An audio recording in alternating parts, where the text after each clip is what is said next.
Oi pessoal, aqui é a Eduarda, economista da Soma Investimentos, e estou aqui para falar com vocês os principais destaques do noticiário político e econômico da semana passada.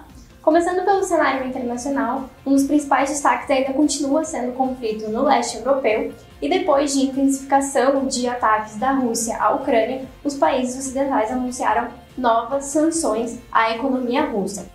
Os Estados Unidos anunciaram sanções relacionadas a grandes instituições financeiras russas, enquanto que a União Europeia proibiu a importação de carvão da Rússia. Além disso, a gente também teve divulgação da ata do FED referente à última reunião, divulgação bem importante, onde foi reforçado aí que provavelmente a gente vai ter uma aceleração de alta de juros por lá. Na última reunião, teve um aumento de 25 bips e na próxima a expectativa é de que se tenha um aumento de 50 bips. Além disso, também deve ser anunciado o início da redução de balanço, que deve chegar a 95 bilhões de dólares por mês. A gente tem a expectativa de que a taxa de juros lá suba acima do nível neutro, que seria ali ao redor de 2,40, portanto a taxa de juros deve terminar o ano lá nos Estados Unidos no patamar entre 2,75% e 3%. Vindo agora para o Brasil, o principal destaque por aqui foi a divulgação do IPCA do mês de março. Ele veio bem acima das expectativas do mercado, veio com alta de 1,62 e o esperado era alta de 1,30.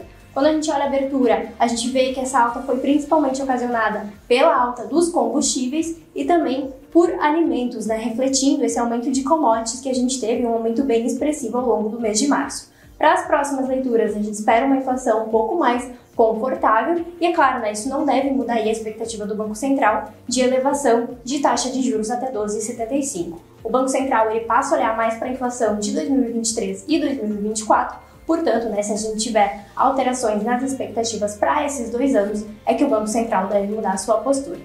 Falando de cenário político, a gente continua aí com os desdobramentos da indicação à presidência da Petrobras. Depois da desistência de Adriano Pires, o Ministério de Minas e Energia indicou José Mauro Ferreira Coelho, mas isso ainda precisa ser aprovado pelo Conselho, algo que deve acontecer na próxima semana, dia 13 de abril.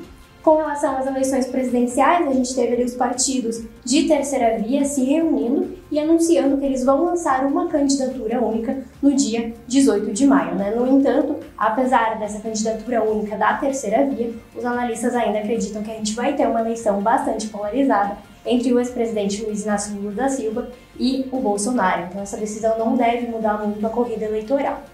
Para essa semana, acompanhar dados de atividade, que a gente vai ter divulgação relativos ao mês de fevereiro, vamos ter tanto dados de serviços quanto de comércio, e lá fora a gente tem decisão de política monetária do Banco Central Europeu, que acontece na quinta-feira. Além disso, a gente também tem diversas divulgações de dados de atividade para os Estados Unidos e também dado de inflação ao consumidor, bem importante acompanhar. Bom pessoal, por hoje era isso, até a próxima!